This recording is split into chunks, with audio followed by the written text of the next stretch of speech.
Gastroenteritis, capítulo 2. La gastroenteritis es la inflamación del tracto gastrointestinal caracterizada por la presencia de diarrea, náuseas y vómitos. Puede ser de causa de infecciosa, bacterianas, parásitos o virus, aunque también puede obedecer a una intoxicación por alimentos, reacciones alérgicas o medicamentosas. Diarrea aguda.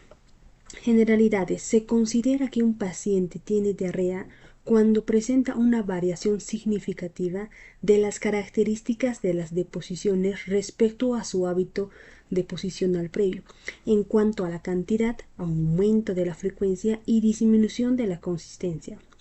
Con menos de 4 semanas se habla de diarrea aguda, cuando dura más de diarrea crónica. La Organización Mundial de la Salud, la OMS, define como diarrea la expulsión de 3 o más deposiciones líquidas con o sin sangre en 24 horas y episodio diarreico. Es el que cumple el criterio anterior y termina cuando el último día con diarrea es seguido con al menos 48 horas con deposiciones normales. Epidemiología. La mayoría de las diarreas infecciosas se deben a transmisión del agente por vía fecal oral. La transmisión persona a persona también puede ocurrir mediante aerosolización, virus normal, rotavirus, contaminación de manos o superficies. En la tabla 2.1 se resumen los principales factores de riesgo asociados a la diarrea aguda infecciosa. Tabla 2.1. Factores de riesgo de la diarrea aguda infecciosa. Higiene personal deficiente, lavado de manos, desnutrición, viajes a zonas endémicas, contaminación fecal del agua y de los alimentos, automedicación, antecedentes de ingesta de alimentos procedentes del mar, carnes mal cocidas, exposición previa a antibióticos, situaciones de hacinamiento, guarderías, instituciones psiquiátricas, centros de ancianos, cárceles.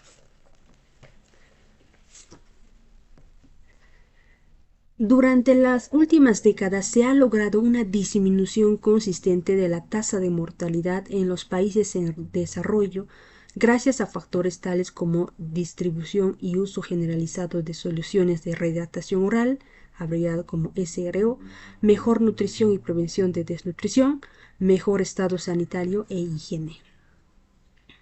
Etiología. La causa más frecuente de diarrea aguda son las infecciones por bacterias o virus y en menor frecuencia por protozoos y helmintos. También puede ser causada por fármacos, toxinas, reinicio de la alimentación tras periodo prolongado de ayuno, impactación fecal, diarrea por rebosamiento, entre otros. Tabla 2.2. Mecanismos de producción de la diarrea bacteriana. Producción de neurotoxinas, Staphylococcus aureus, Bacillus cereus, formas eméticas.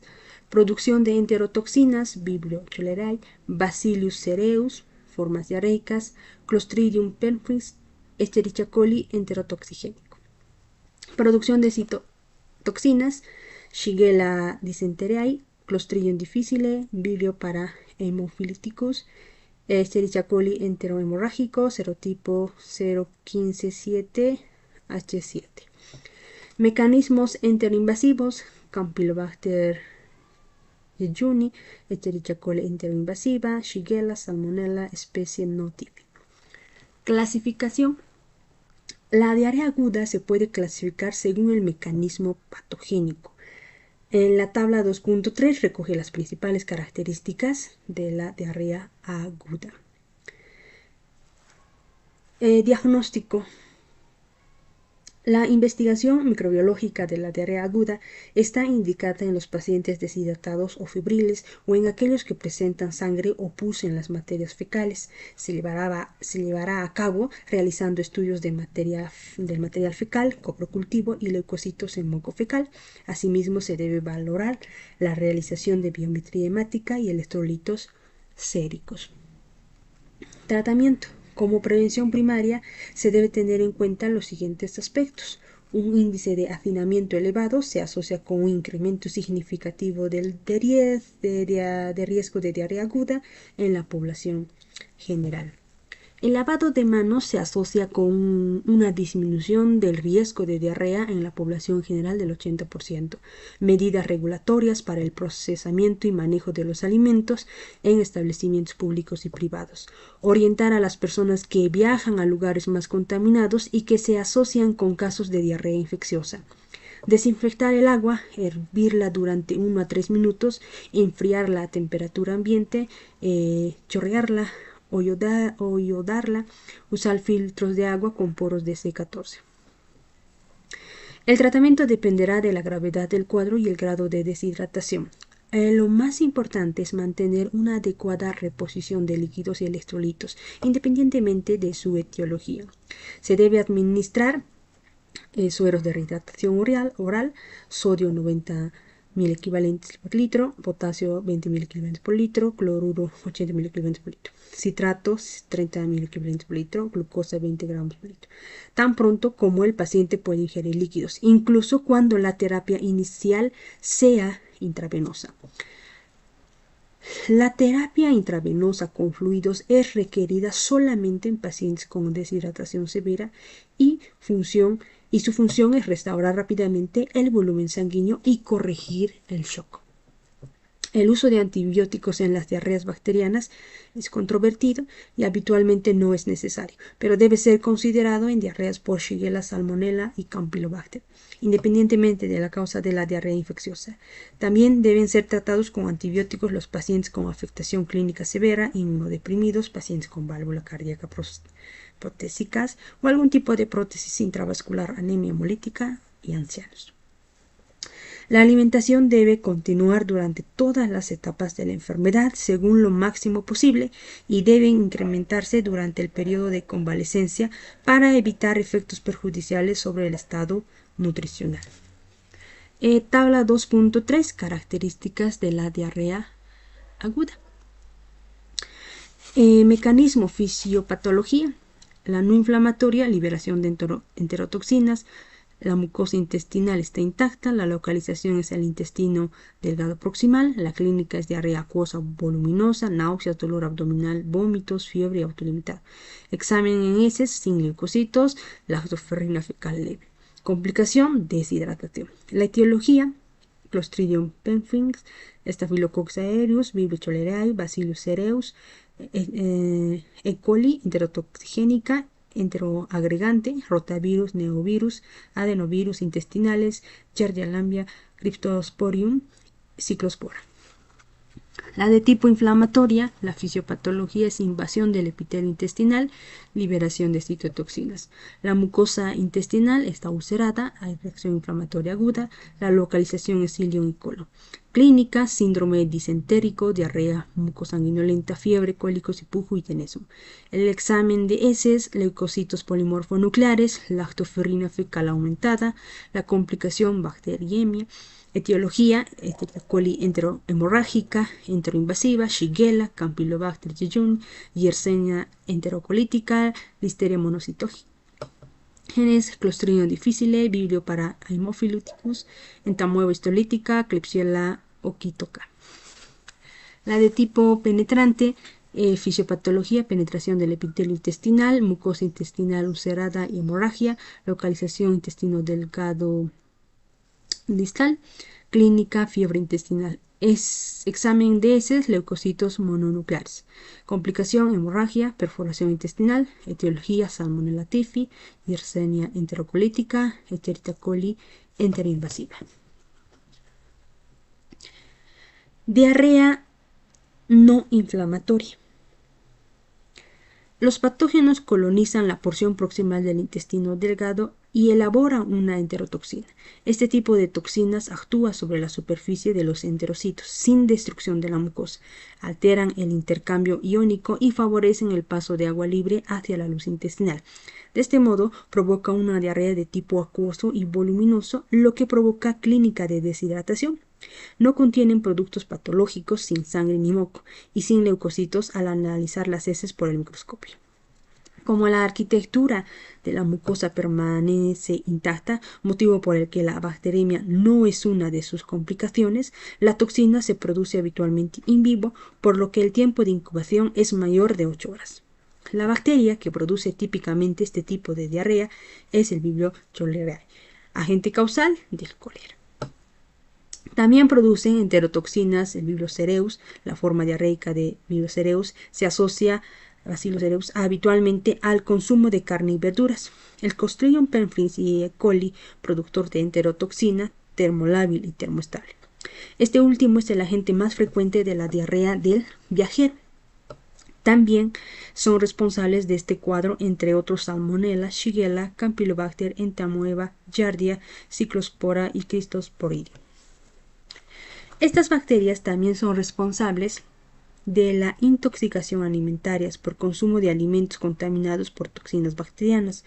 Los síntomas y signos dependen del agente involucrado. Puede incluir uno o más de los siguientes síntomas: náuseas, dolor abdominal, vómitos, diarrea, fiebre, dolor de cabeza y fatiga. Generalmente los síntomas empiezan típicamente pocas horas, 4 o menos, después de la ingesta y suelen autolimitar en menos de 3 días. Las neurotoxinas tienen acción a nivel del hipotálamo sobre el área del vómito, de modo que la clínica principal es las náuseas y vómito. Esta toxina se ingiere preformada con los alimentos, por lo que la clínica es precoz tras la ingesta de los mismos. Periodo de incubación menor a 6 horas. La enfermedad dura menos de 12 horas. Los agentes que hay que recordar son Vibrio cereus. La forma emética de la Vibrio cereus se asocia típicamente al consumo de arroz frito. Y Staphylococcus aureus, que se asocia habitualmente al consumo de pasteles, cremas y mayonesas. Tabla 2.4. Diarreas bacterianas toxigénicas. Microorganismo Bacillus cereus. Vehículos comunes: arroz frito, salsa de vainilla, crema, albóndigas, carne vacunada, hervida, pollo asado. Incubación en horas 2, 1 a 16. Características clínicas: vómitos, dolor abdominal, cólico y diarrea. Clostridium perfringens. Vehículos comunes: carne, vacuna, pavos, pollos. Incubación en horas 12, 8 a 22. Características clínicas: diarrea, dolor abdominal, cólico, náuseas, vómitos, fiebre rara. Microorganismo Vibrio parahaemofilíticos. Vehículos comunes: mariscos y pescados de mar, rara vez agua salada o vegetales salados. Incubación 12, 2:48. Características clínicas: diarrea, dolor abdominal, cólico, náuseas, vómitos, cefaleas, fiebre. Microorganismo Staphylococcus aureus. Vehículos: cerdo, carne, vacuna enlatada, pasteles rellenos con crema. Incubación en horas 3, 1 a 6. Características clínicas: vómitos, náuseas, dolor abdominal, cólico, diarrea, fiebre. Microorganismo Escherichia coli. Vehículos comunes: ensaladas, carne, vacuna. Incubación 48, 24, 240. Características clínicas: diarrea, fiebre, dolor abdominal, cólico, diarrea sanguinolenta, cefaleas, mialgias. Microorganismo Salmonella. Vehículos comunes: huevos, carnes rojas, aves de corral. Incubación 96, 24 a 120. Características clínicas: fiebre, mialgias, diarrea, dolor abdominal, cólico. Shigella. Vehículos comunes: leche y ensaladas. Incubación en horas 24/7 a 168. Características: dolor abdominal, cólico, fiebre, diarrea sanguinolenta, cefaleas, náuseas y vómitos. Diarrea del viajero. La diarrea es el problema sanitario más común en los viajeros a zonas de riesgo. El riesgo suele ser más alto en las dos primeras semanas, 90% de los casos, para luego ir disminuyendo.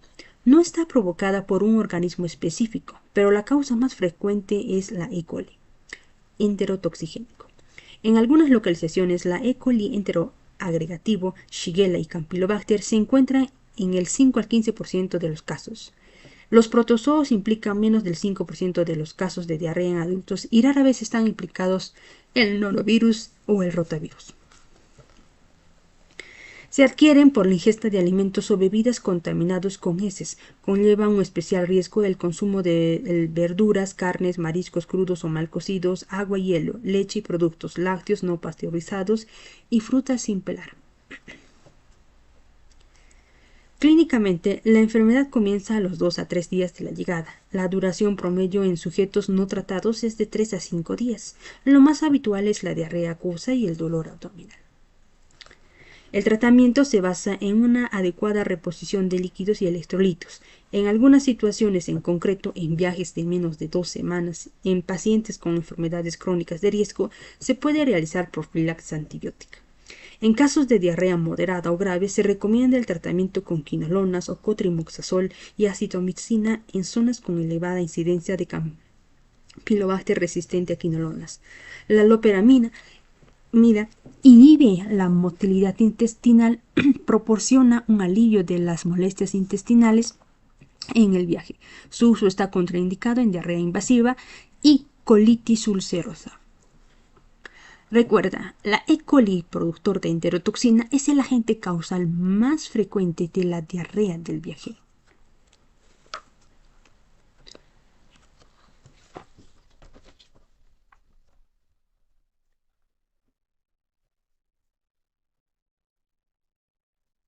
Diarrea por Vibrio cholerae. El cólera es una enfermedad que se ha presentado a lo largo de la historia en forma de grandes epidemias de diarrea aguda grave. Los vibrios son bacilos gram negativos curvos de características similares a las enterobacterias que poseen un flagelo móvil polar característico. Las especies del género Vibrio habitan en entornos acuáticos y se concentran en los tejidos de los moluscos. Vibrio cholerae se divide en serogrupos en función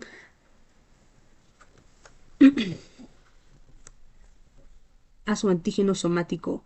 La mayoría de los casos del cólera están causados por el ser o grupo 01, que incluye dos biotipos clásicos y el TOR. El serogrupo o 101 también se puede clasificar por el tipo de antígeno O.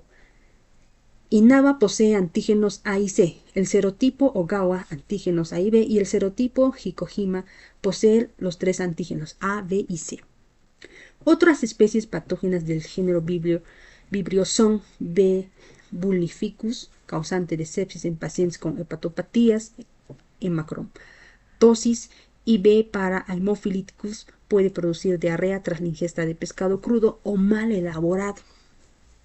Manifestaciones clínicas. La diarrea acuosa profusa constituye el dato clínico fundamental del cuadro de cólera, que puede progresar en algunos pacientes a una deshidratación más intensa que en los cuadros de gastroenteritis aguda por otras etiologías.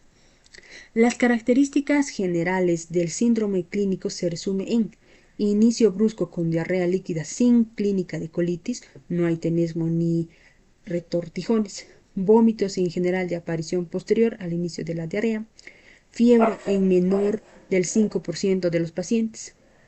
Con la evolución y si no se realiza rehidratación adecuada, predominan los signos clínicos de deshidratación isotónica grave, oliguria, calambres generalizados, letargo, etc. El Vibrio cholerae no 01, aparte de producir un cuadro diarreico que puede ser prácticamente idéntico, se ha identificado en casos de bacteremia relacionadas con la ingesta de moluscos crudos o por contactos de agua marina, que en pacientes con cirrosis hepática puede acompañarse, además de celulitis con una mortalidad relacionada de hasta el 75%. Diagnóstico. El Vibrio cholerae se puede detectar en muestras clínicas de heces mediante microscopía en campo oscuro. El diagnóstico definitivo requiere, sin embargo, el aislamiento del microorganismo en medios de cultivo selectivos y diferentes ideales para situaciones epidémicas como el agar en sucrosa y sales biliares con citrato de tiosulfato, TCBS, y el agar con telurio tarbolato.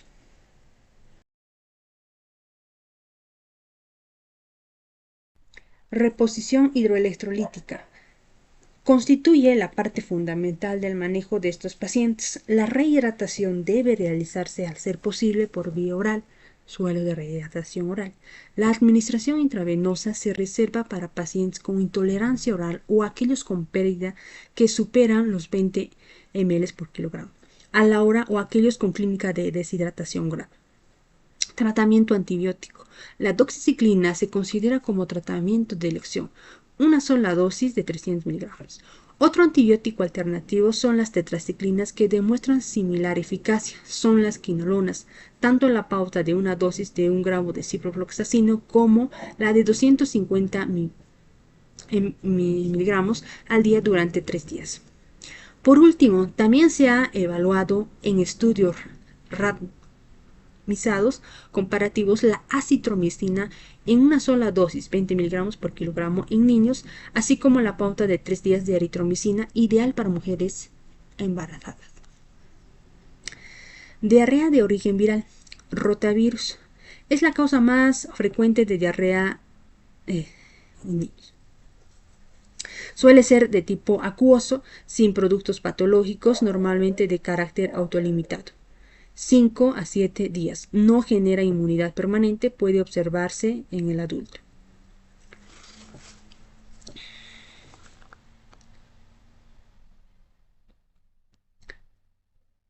Norovirus, particularmente virus normal, es más frecuente en los adultos. Son responsables de la mayoría de brotes epidémicos de diarrea con coprocultivo negativo. Suele observarse en invierno. La infección comienza en forma súbita con vómitos copiosos y diarrea acuosa tras un periodo de incubación de 24 a 48 horas.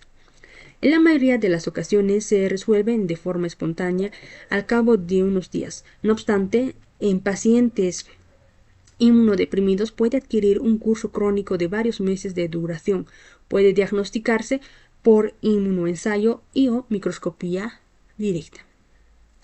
Recuerda, excepto en pacientes inmunodeprimidos, en los que se puede presentar un curso crónico, las diarreas de naturaleza vírica se resuelven de forma espontánea al cabo de 5 a 7 días, una vez que se regenera la mucosa intestinal.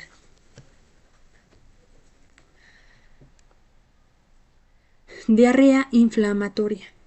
Las bacterias productoras de citotoxinas reciben su nombre porque destruyen las células, lo que causa una mayor inflamación a nivel local y provocan diarrea de tipo disentería. Esto es con sangre, moco y presencia de leucocitos polimorfonucleares al observarlas al microscopio. Puede cursar con fiebre. Afectan fundamentalmente al intestino distal, en particular al ilio y al colon distal. El principal hallazgo histológico es la ulceración de la mucosa con una reacción inflamatoria aguda en la lámina propia.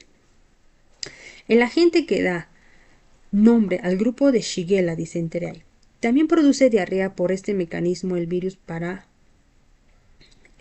parahemolyticus, E. coli enterohemorrágica y Clostridium difficile.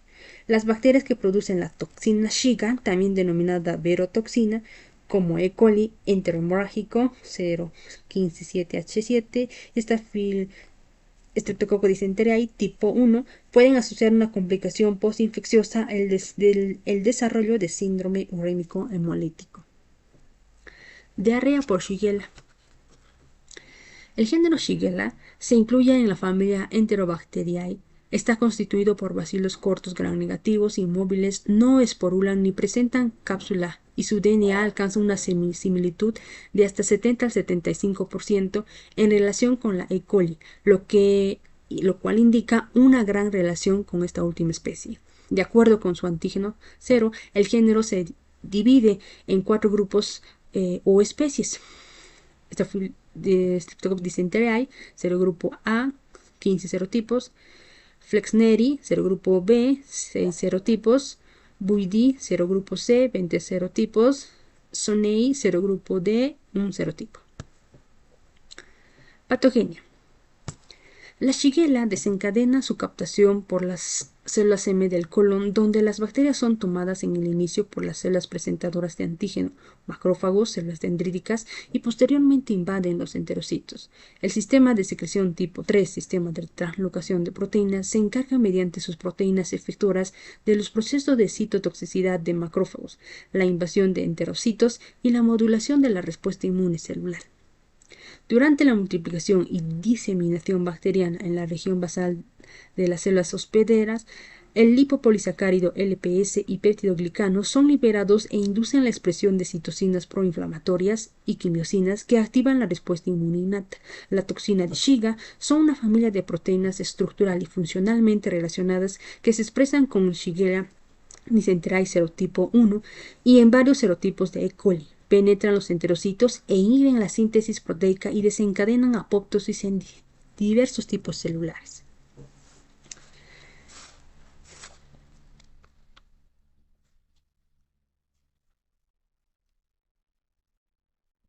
Manifestaciones clínicas. La shigelosis es una enteritis aguda que presenta un periodo de incubación de 1 a 5 días. Las manifestaciones clínicas oscilan desde una infección asintomática o una diarrea leve hasta 4 de diarrea acuosa con fiebre, dolor abdominal tipo cólico, tenesmo y evacuaciones con sangre, moco y pus, disentería basilar, náuseas o con o sin vómito. La enfermedad se autolimita y llega a curar en pocos días, aunque puede prolongarse durante unos o 4 semanas en los niños y ancianos, en quienes la deshidratación, los trastornos del equilibrio ácido-base y el estado de choque pueden resultar letales. Las complicaciones no son frecuentes. Cabe destacar el síndrome urémico hemolítico. También se ha reportado desequilibrios hidroelectrolíticos, convulsiones en niños pequeños, megacolon, prolapso rectal, bacteremia, sepsis. Cerca del 3% de las personas con infección por Flexneri y con una predisposición genética pueden desarrollar el síndrome de Reiter. Diagnóstico. El diagnóstico se basa en los signos y síntomas, además de aislar a la bacteria en cultivos de heces. Tratamiento. La hidratación y la reposición hidroelectrolítica, además de administración de antibióticos cotrimoxazol, fluoroquinolonas y acitromicina. Diarrea por Clostridium difficile. El Clostridium difficile es una especie bacteriana del género Clostridium, que son bacilos gram positivos formadores de esporas anaerobios estrictos. Es el agente etiológico más frecuente en la diarrea de adquisición nosocomial. Además, es responsable del 10 al 30% de los casos de diarrea asociado a antibióticos. Ocasiona un amplio espectro de gravedad, desde cuadros autolimitados de diarrea acuosa hasta formas fulminantes de colitis con megacolon, pasando por su manifestación más característica, la colitis pseudomembranosa, cuyo diagnóstico debe realizarse mediante colonoscopia.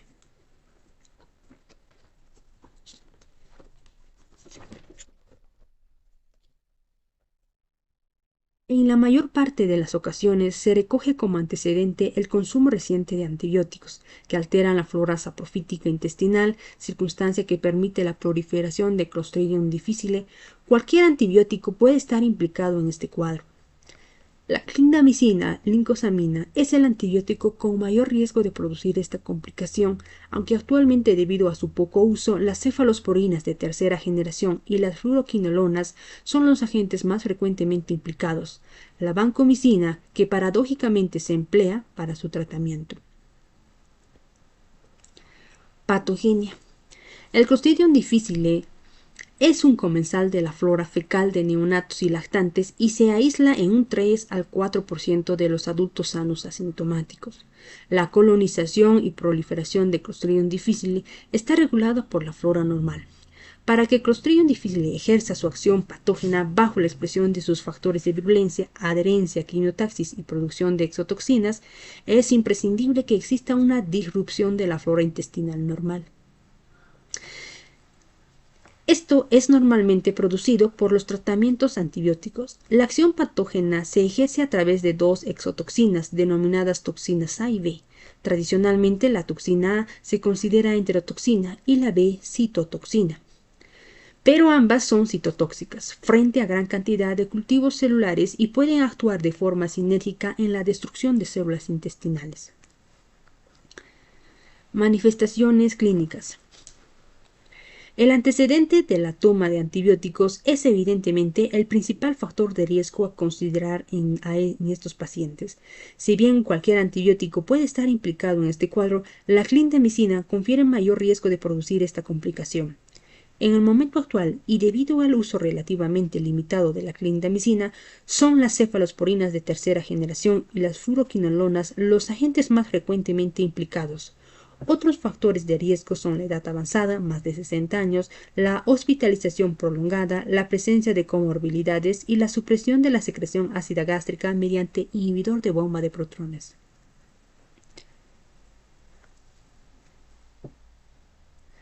El cuadro diarreico puede presentar características coloriformes, así como la presencia de fiebre, leucocitosis, dolor abdominal, elevación de reactantes de fase, colitis fulminante, megacolon tóxico, perforación intestinal y fracaso multiorgánico.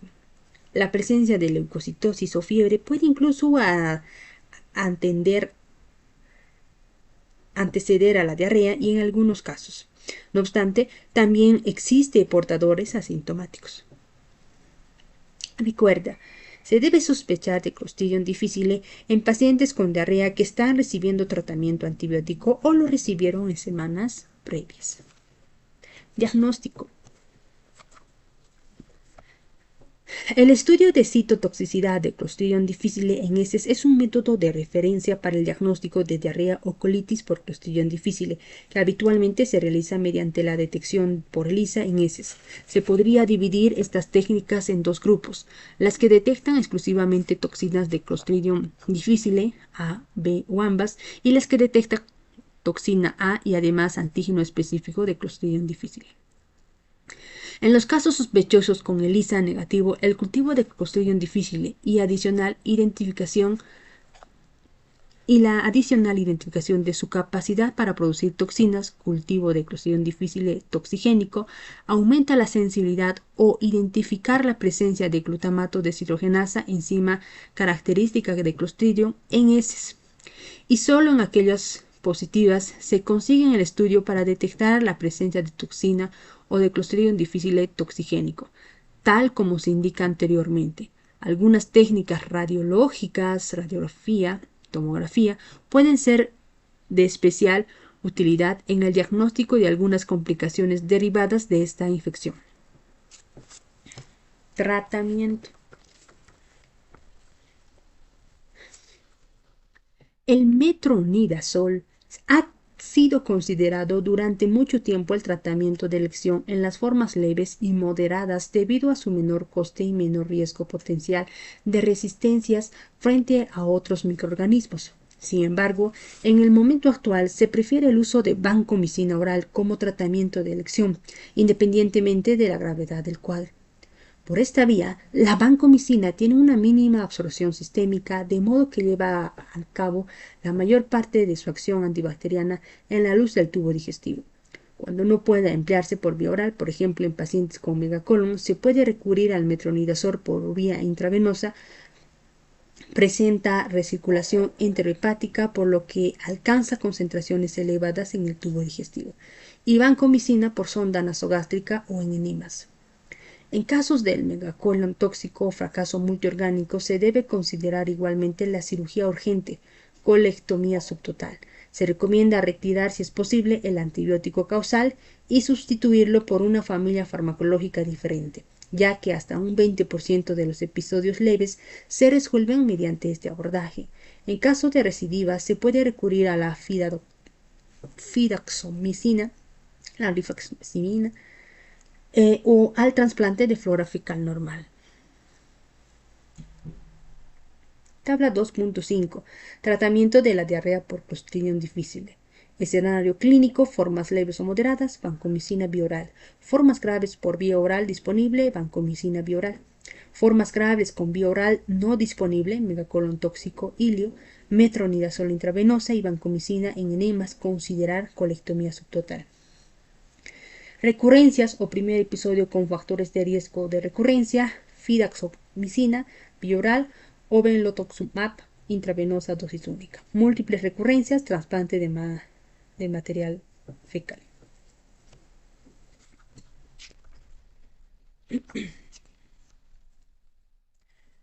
Diarrea penetrante.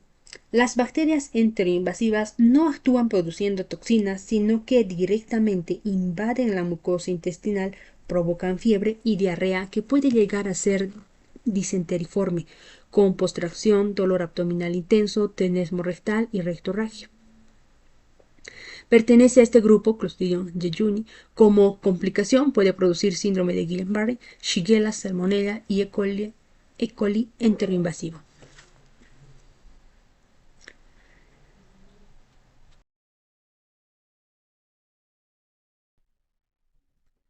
Las especies del género Salmonella y algunos de Campylobacter fetus tiene la peculiaridad de producir bacteriemia, con tendencia a quedarse acantonadas en el endotelio previamente dañado como aneurismas arteriales o ventriculares o en dispositivos intravasculares, originando así cuadros de infección endovascular local con bacteriemias de repetición.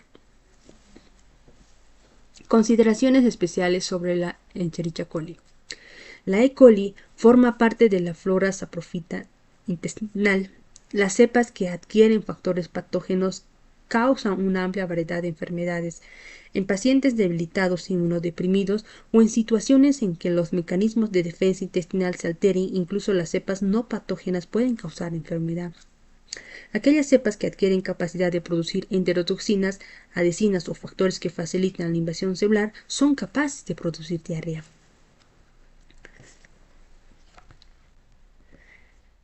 Están bien tipificadas 5 categorías de E. coli que provoca diarrea.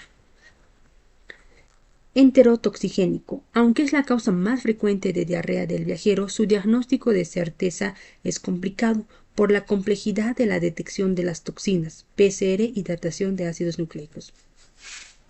Enteroagregativo, definido por su capacidad de autoaglutinarse, con un aspecto amontonado sobre la membrana celular, ladrillos apilados. Es causa de diarrea aguda acuosa de forma ocasional con sangre o moco. Se ha descrito como causa de la diarrea del viajero y en niños o inmunodeprimidos puede causar diarrea prolongada. Provoca diarrea por una variedad de mecanismos no bien tipificados, incluida la producción de enterotoxinas, y el diagnóstico requiere técnicas que no son de uso generalizado. Enteropatógeno. Causa diarrea no inflamatoria, a veces con vómitos. Estas cepas se definen por su capacidad de unirse íntimamente a la pared celular y producir pérdida de microvellosidades. La estructura formada por la bacteria unida a la membrana deformada adquiere una morfología que recuerda a una copa con pedestal. El diagnóstico requiere la detección de factores patógenos, intimina, BFP, acrónimo de Bundle-Forming Fili, por PCR o hibridación de ácidos nucleicos. Enterohemorrágico. Produce la toxina Shiga, verotoxina, que induce la muerte del enterocito. Las bacterias productoras de toxina Shiga y de forma especial, pero no exclusiva, la E. coli 0157H7 puede complicarse con el desarrollo de colitis hemorrágica y síndrome urémico hemolítico, cuyo tratamiento es plasmaféresis, eculizumab, inhibidor de complemento a nivel de C5, ha sido autorizado como tratamiento de esta complicación. El cultivo en medio sorbitol McConkey puede usarse para la investigación inicial de E. coli 0157H7. Enteroinvasivo. Dispone de factores patógenos que le permiten invadir la célula epitelial. Estas cepas se encuentran muy relacionadas con Shigella, por lo que producen cuadros parecidos a shigellosis. Las cepas de E. coli enteroinvasivo no fermentan lactosa, pero sí fermentan glucosa y gilosa. Estas dos últimas propiedades permiten diferenciar estas cepas de Shigella que tampoco fermentan lactosa. La confirmación requiere demostrar la presencia de factores patógenos, PCR, hibridación de ácidos nucleicos. Recuerda, la administración de antibióticos está contraindicado en los cuadros de diarrea por E. coli enterohemorrágico, serotipo 0157H7, porque se ha comprobado que aumenta el riesgo de desarrollo posterior de síndrome hemolítico urémico. Infección por salmonela. Es un género de enterobacterias no formadoras de esporas, anaerobias facultativas y móviles. La clasificación más reciente ha determinado que todas las bacterias del género Salmonella pertenecen a la misma especie, Salmonella entérica. Desde un punto de vista clínico, se puede distinguir dos grandes grupos: Salmonellas tifo-paratíficas y Salmonellas gastroentéricas.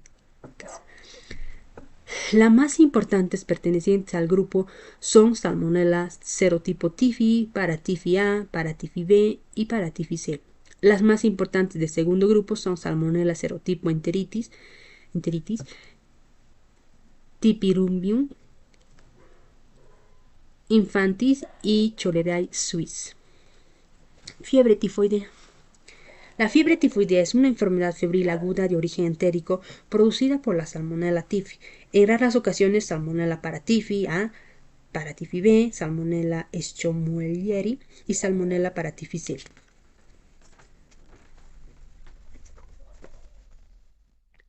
Pueden producir un cuadro clínico similar, aunque de menor gravedad. Estas salmonelas solo afectan al ser humano. La vía de transmisión es fecal y oral, a través de aguas contaminadas, no higienizadas, alimentos manipulados por portadores, ingestión de crustáceos contaminados o vegetales regados con aguas contaminadas. Recuerda, las fiebres entéricas pueden ser ocasionadas por la Salmonella typhi, paratyphi, fiebre tifoidea y la Yersinia enterocolítica. Patogenia. El desarrollo de la enfermedad depende de la cantidad de microorganismos ingeridos, inúculo, y de su virulencia y factores dependientes del huésped. La acidez gástrica constituye una barrera natural importante, siendo factores predisponentes aquellas circunstancias que modifican el pH gástrico: acloridia, vagotomía, gastrectomía, fármacos. Una vez superada la barrera gástrica, penetran la mucosa intestinal y alcanzan las placas de Peyer de la submucosa, donde se multiplican y pasan a la sangre, dando lugar a un cuadro sistémico, o se acumulan en algunos órganos: hígado, el vaso y la médula ósea. Finalmente vuelven a pasar al intestino y a la vesícula biliar. Las placas de Peyer se muestran tumefactas, pudiendo ulcerar la mucosa intestinal pasada la primera semana y originar una hemorragia o la perforación, las dos complicaciones más graves del cuadro. Manifestaciones clínicas. La enfermedad se presenta como un cuadro sistémico caracterizado por fiebre, que suele ser el signo más precoz, y malestar general de comienzo insidioso: cefalea, diarrea, estreñimientos, náuseas y vómitos, anorexia, dolor abdominal, esplenomegalia y bradicardia relativa. Se puede asociar a un exantema macular, rociola tifoidea en tórax y abdomen, que cede de forma espontánea en pocos días, así como alteraciones del nivel de conciencia que aparecen sobre todo al inicio de la segunda semana. La hemorragia y la perforación intestinal son complicaciones más graves y frecuentes. Se suelen aparecer a partir de los 10 días de evolución. Además, la salmonela puede quedarse acantonada en el aparato digestivo, sobre todo en vesícula biliar, frecuentemente en mujeres con colelitiasis, llegando a un estado de portador crónico que eliminan bacterias por las heces continuamente. El estado de portador crónico es definido como la presencia de Salmonella typhi en las heces o en la orina durante más de un año. Recuerda, la diarrea no es un hallazgo frecuente en los cuadros de fiebre entérica, en los que incluso puede predominar el estreñimiento. Diagnóstico. Se basa en la clínica, los antecedentes epidemiológicos y el aislamiento de la Salmonella typhi, fundamentalmente en los hemocultivos, que suelen ser positivos en las primeras semanas en el 90% de los casos, perdiendo sensibilidad con el paso de los días, 50% en la tercera semana.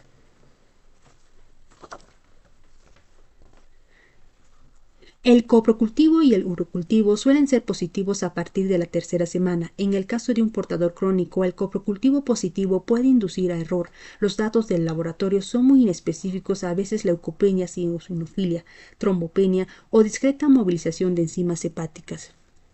El diagnóstico serológico cada vez se utiliza menos por su baja sensibilidad y especificidad. Puede ser útil en aquellos pacientes en los que se sospecha la enfermedad y que han usado antibióticos antes de la toma de hemocultivos, siendo estos negativos. Títulos de anticuerpo tipo IgM o superiores a 1/640 o aumentos de valores de títulos basales de 4 o más veces tienen valor diagnóstico. Tratamiento. Debido a la aparición de cepas de Salmonella typhi resistentes a diversos antibióticos, el tratamiento recomendado actualmente son las fluoroquinolonas o cefalosporinas de tercera generación. En las formas más graves puede ser útil asociar esteroides. Tabla 2.6. Pautas antibióticas más habituales de tratamiento de fiebre tifoidea. Pautas de elección: adultos, ciprofloxacino 500 mg bioral cada 12 horas durante 10 días. Mujer embarazada, amoxicilina 1 gramo bioral cada 4 a 6 horas durante 14 días. Pautas alternativas: ceftriaxona 2 gramos intravenosa o intramuscular cada 24 horas durante 10 a 14 días. Cefixima 400 mg bioral cada 24 horas durante 10 a 14 días. Amoxicilina 1 gramo bioral cada 4 a 6 horas durante 14 días. Clotrimazol 160 sobre 80 miligramos vía oral cada 12 horas durante 14 días.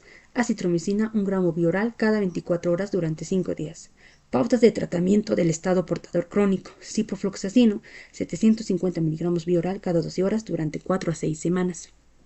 Amoxicilina 1 gramo cada 6 horas durante 4 a 6 semanas.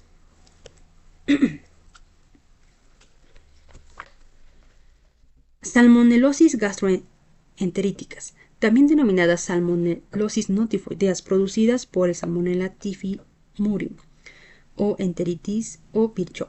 Su reservorio habitual es el tubo digestivo de las aves, cerdos, bovinos, siendo con diferencia los productos del pollo y gallina, carne y huevos el origen de la mayoría de los casos.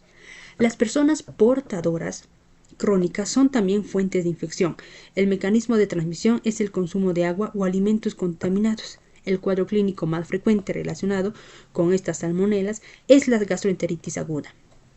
Recuerda, las bacterias del género Salmonella pueden ocasionar tanto fiebre tifoidea, tifi para tifi, como cuadros de gastroenteritis con o sin bacteremia asociadas, el enteritidis.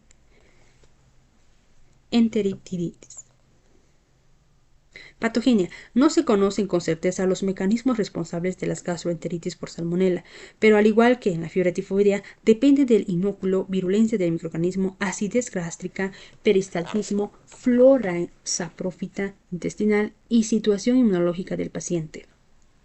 Tras alcanzar el intestino, las salmonelas se multiplican en la pared intestinal, donde producen en su mucosa un infiltrado masivo de neutrófilos. Lo más probable es que la diarrea sea producida por el ingreso de la salmonela en los enterocitos, por la inducción de una respuesta inmune en el intestino o por ambos mecanismos a la vez. Manifestaciones clínicas. La infección por salmonella no tifoidea produce una gastroenteritis indistinguible de la producida por otros patógenos gastrointestinales. La diarrea puede ir desde deposiciones blandas sin sangre a diarreas fulminantes y sanguinolentas. Se puede acompañar de fiebre, náuseas, vómitos, dolor abdominal tipo cólico, escalofríos, cefaleas, mialgias y otros síntomas sistémicos. El cuadro en general se autolimita en menos de 10 días y si persiste la diarrea tras ese tiempo hay que pensar en otras etiologías. Los casos mortales son excepcionales, pero puede ocurrir sobre todo en pacientes ancianos ingresados en residencias geriátricas y inmunodeprimidos. Tras la resolución del cuadro, los pacientes pueden portar y eliminar salmonellas por las heces durante 4 a 5 semanas, incluso durante más tiempo, sobre todo si fueron tratados con antibioterapia. Entre 1 al 4% de los pacientes inmunocompetentes con gastroenteritis aguda por salmonella pueden presentar hemocultivos positivos, siendo aún mayor este porcentaje en pacientes ancianos con patología de base y en personas infectadas por el VIH. La bacteriemia, sobre todo si es persistente, debe hacer sospechar la existencia de una infección endovascular, placas ateroscleróticas, aneurismas, prótesis endovasculares u otra focalidad. Se puede encontrar entre el 5 a 10% de los pacientes con bacteriemia infecciosa localizadas. Los síntomas dependerán de la localización y pueden aparecer en fases tardías, siendo las más frecuentes son endocarditis, arteritis, afección del sistema nervioso central, neumonía, infecciones osteoarticulares del tracto urinario y tejidos blandos. Diagnóstico. El estudio microscópico de las heces muestra leucocitos polimorfonucleares, enteritis invasiva y el aislamiento de la salmonella en el coprocultivo nos dará el diagnóstico de certeza y la identificación del tipo de salmonella. Los hemocultivos indicarán la presencia de bacteriemia y los cultivos de otras muestras. El estudio de la imagen hará el diagnóstico de infecciones localizadas. Tratamiento. Es un cuadro autolimitado que no precisa de tratamiento antibiótico. Solo de medidas de sostén con reposición de líquidos y electrolitos. En los pacientes más vulnerables con enfermedades asociadas o patologías que alteren la resistencia a la infección, se bajará la posibilidad de emplear antibioterapia, que puede realizarse con quinolonas, cotrimoxazol o amoxicilina durante 48 a 72 horas. En casos de infecciones vasculares se recomienda un tratamiento con beta-lactámicos, ampicilina o ceftriaxona por vía intravenosa durante 6 semanas. En infecciones locales, además de la antibioterapia, habrá que valorar la necesidad de cirugía. Tabla 2.7 resume el tratamiento farmacológico de las diferentes enterobacterias. Shigella, ciprofloxacino 500 miligramos 2 veces al día, tratamiento de 1 a 3 días. Alternativa, trimetoprim sulfametoxazol 800 sobre 160 miligramos 2 veces al día. E. coli, ciprofloxacino 500 miligramos 2 veces al día, tratamiento de 1 a 3 días. Alternativa, trimetoprim sulfametoxazol 800 a 160 miligramos durante 7 días. Yersinia, doxiciclina 300 miligramos y aminoglucósidos. Alternativa, trimetoprim sulfametoxazol. Bibliochoridae, dosis única de doxiciclina 300 miligramos, tetraciclinas 500 miligramos 4 veces al día durante 3 días. Alternativa, ciprofloxacino, dosis únicas. Clostridium difficile, metronidazol 250 miligramos 4 veces al día hasta 500 miligramos 3 veces al día durante 10 días. Giardia, metronidazol 250 a 500 miligramos 3 veces al día durante 7 a 10 días. Metronidazol 500 miligramos 3 veces al día durante 5 a 10 días. Más iodoquinol 650 miligramos 3 veces al día durante 10 días para entamoeba histolítica. Para Salmonella typhi, ciprofloxacino 500 miligramos 2 veces al día por 10 días, 1 a 2 gramos al día por 10 días. Diarrea crónica. Es la diarrea que persiste por semanas o meses y ya sea continua o intermitente. Al contrario que la diarrea aguda, el agente causal de la diarrea crónica no suele ser una infección, sino una enfermedad del intestino con una patología de otro órgano o sistema secundariamente afecta al intestino.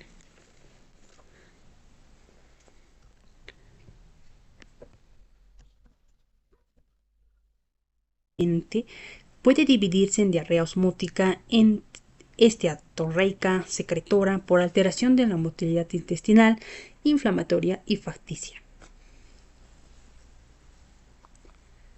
Diarrea osmótica recibe este nombre por su mecanismo fisiopatológico, ya que debido a una ausencia de absorción, ciertos solutos aumentan su concentración en la luz intestinal, y esto atrae agua del enterocito a la luz intestinal por un mecanismo de ósmosis que desencadena la diarrea. La diarrea osmótica cesa cuando el paciente ayuna.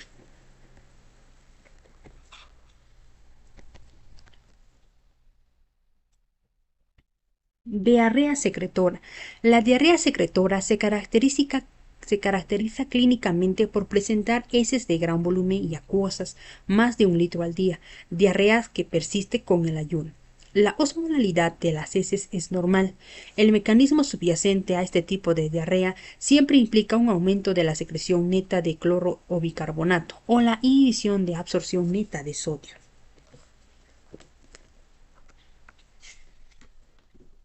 La diarrea osmótica y secretora.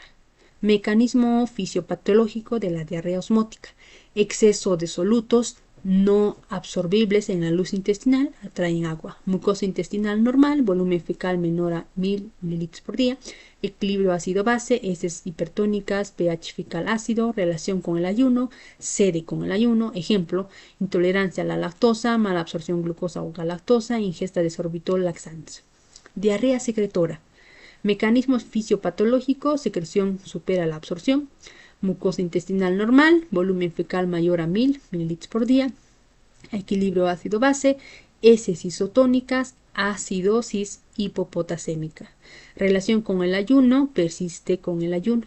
Ejemplo, enterotoxinas, tumores secretores de hormonas, mala absorción de ácidos biliares, adenoma velloso de recto o sigma.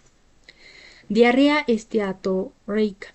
Es aquella que presenta un exceso de grasa en las heces como consecuencia de una mala digestión intraluminal, pancreática o por sobrecrecimiento bacteriano, mala absorción de la mucosa intestinal, celiaquia, Whipple, isquemia o linfangiectasia.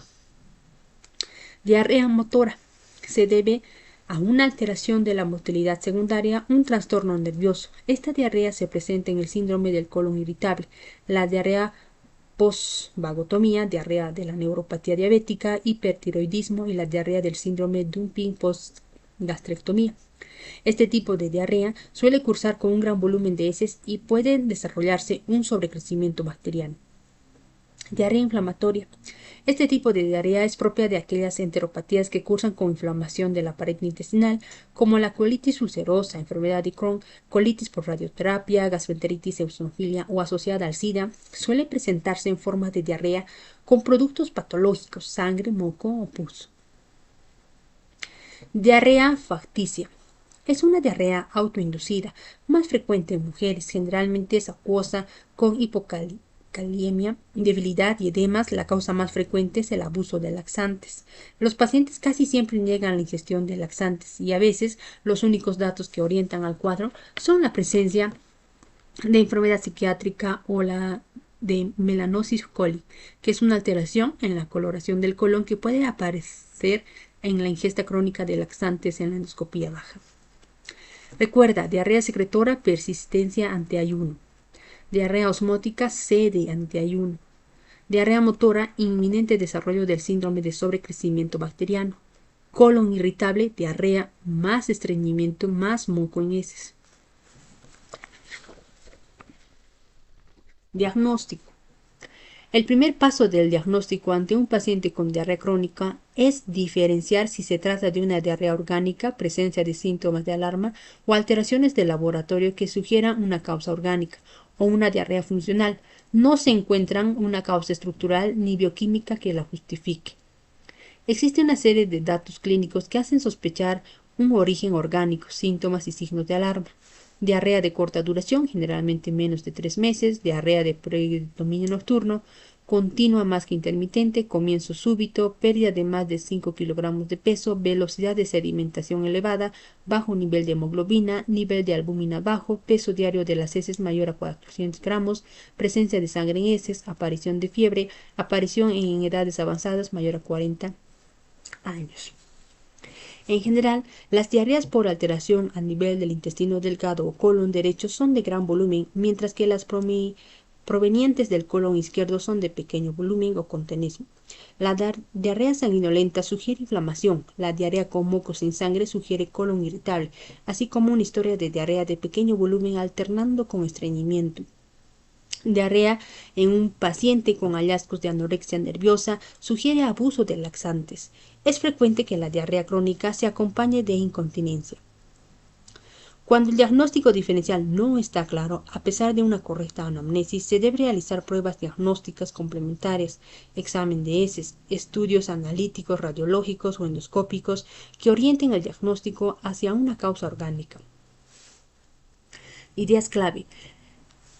La diarrea es la expulsión de 3 o más deposiciones líquidas con o sin sangre en 24 horas, aumento de la cantidad, frecuencia y disminución de la consistencia.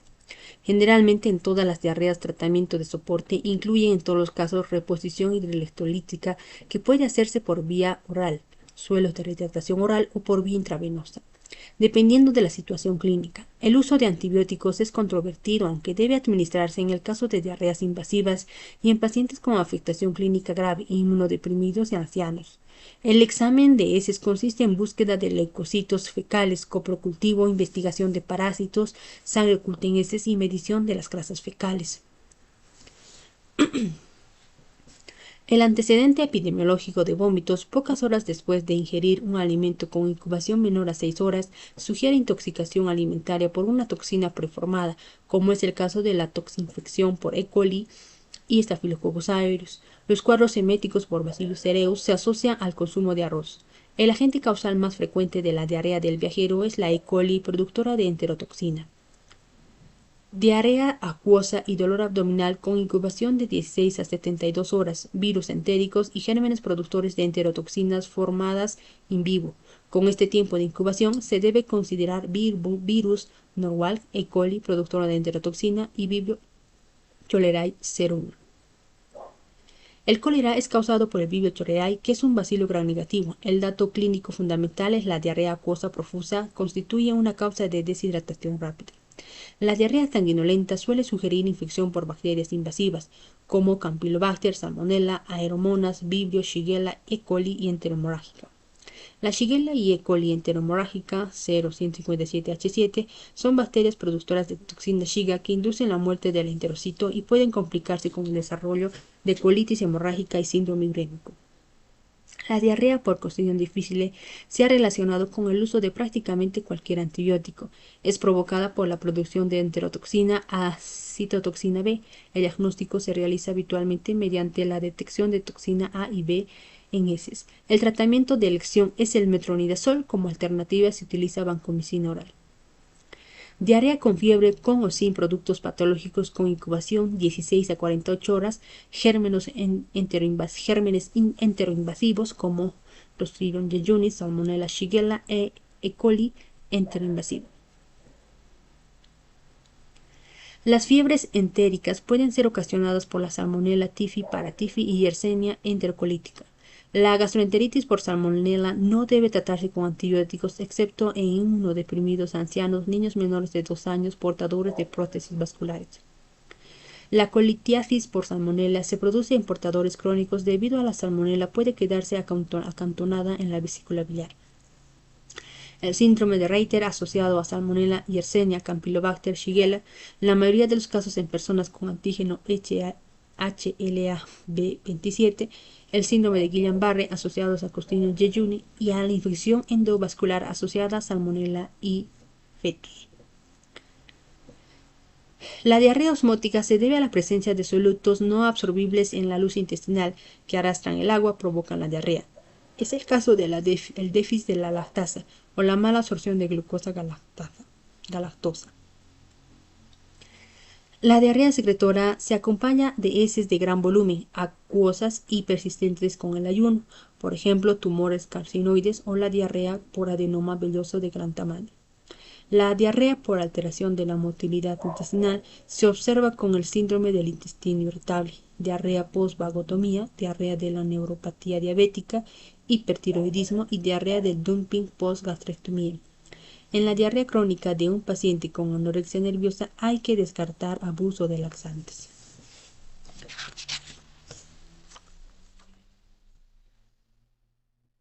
¿Cuál sería la patología más probable a descartar en un paciente de 68 años que ingresa a la UCI por neumonía grave, siendo tratado con cefalosporinas de tercera generación y desarrolla a los pocos días una diarrea muy copiosa con gran deterioro del estado general? Inciso A, síndrome de colon irritable. Inciso B, colitis por Clostridium difficile. C, enfermedad de Crohn. D, colitis isquémica. Y E, síndrome de la mala absorción por daño del intestino delgado. La respuesta es el inciso B, colitis por Clostridium difficile. Un paciente de 42 años consulta por presentar 3 horas después de la ingesta de un pastel de crema en un restaurante un cuadro de vómitos y deposiciones diarreicas sin productos patológicos ni fiebre. Mientras que la paciente es visitada, su marido inicia un cuadro similar. ¿Cuál de los siguientes microorganismos es probable el responsable del cuadro clínico? Inciso A, Salmonella enteritis. B, Shigella sonnei. C, Staphylococcus aureus. D, Campylobacter jejuni. Y E, Escherichia coli. La respuesta es C, Staphylococcus aureus. Bueno, llegamos al final del tema. Y bueno, ya sabes, Dios